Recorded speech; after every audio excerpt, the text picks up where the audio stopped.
Assalamualaikum warahmatullahi wabarakatuh.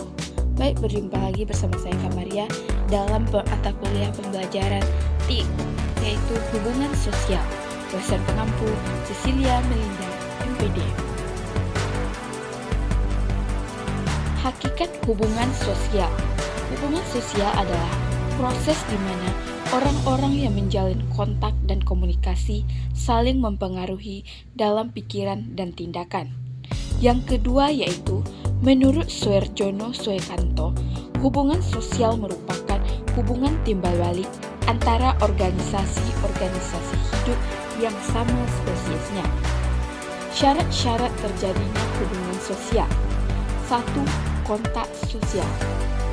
Kontak sosial primer adalah kontak yang dilakukan dengan mengadakan hubungan langsung, contohnya keluarga. Yang kedua yaitu kontak sosial sekunder, adalah kontak sosial yang dilakukan melalui perantara atau penghubung. Berikutnya yaitu komunikasi. Komunikasi adalah adanya tanggapan atau reaksi seseorang terhadap suatu tindakan tertentu dari orang lain. Contohnya yang pertama yaitu pengiriman atau komunikator. Kedua, penerimaan atau komunikasi. Yang ketiga, pesan. Dan yang keempat, umpan balik.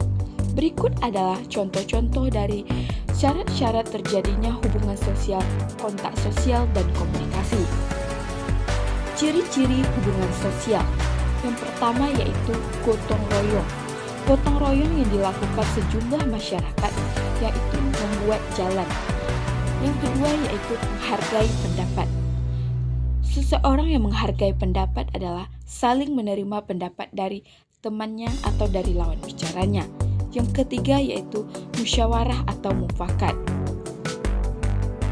Faktor-faktor yang mempengaruhi hubungan sosial.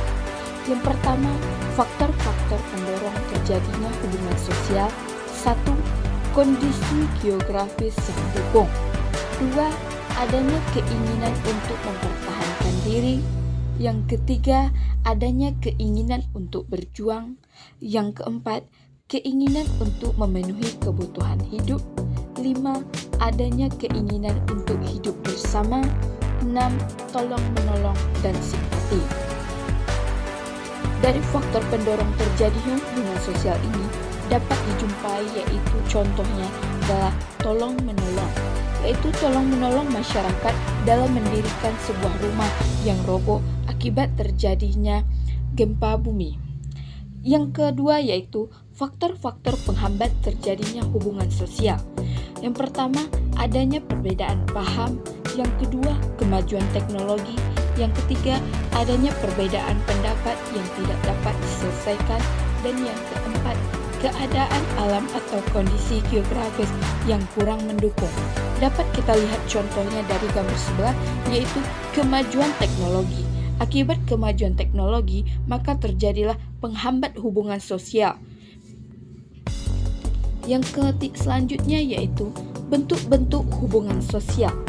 Hubungan sosial yang bersifat asosiatif yaitu kerjasama, akomodasi, asimilasi, dan akulturasi.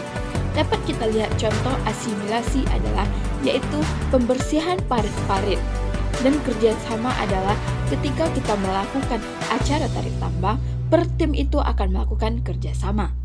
Yang berikutnya adalah hubungan sosial yang bersifat disosiatif, yaitu persaingan, kontravensi, dan pertentangan. Dapat kita lihat dari demonya mahasiswa untuk kenaikan untuk penurunan harga minyak. Dapat kita lihat dari gambar berikutnya yaitu ada mahasiswa dan segenap polisi. Dan selanjutnya yaitu persaingan. Persaingan antara pemain tali tambang yaitu antara tim A dan tim B. Dampak hubungan sosial. Dampak positif hubungan sosial yaitu mempererat hubungan antar manusia, yaitu menjalin komunikasi walaupun kita sudah menyelesaikan studi kita. Yang berikutnya yaitu dampak negatif hubungan sosial.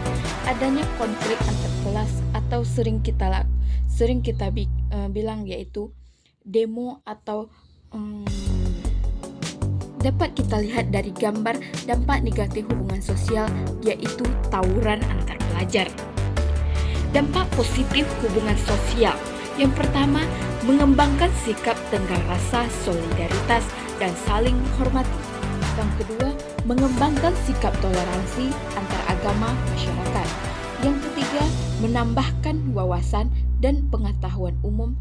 Yang keempat, mewujudkan masyarakat yang selaras dan harmonis. Yang kelima, mewujudkan semangat gotong royong. 6. Tercukupi kebutuhan hidup setiap warga masyarakat. 7. Timbul rasa aman dan terlindungi dari berbagai ancaman dan sebagainya. Dampak negatif hubungan sosial. Munculnya pertentangan antar anggota masyarakat yang berbeda pendapat. Yang kedua, terjadinya persaingan yang tidak sehat antar anggota masyarakat. 3. Kurang adanya toleransi terhadap sesama karena pengaruh paham individualisme. Baiklah, hanya itu hasil video saya. Terima kasih.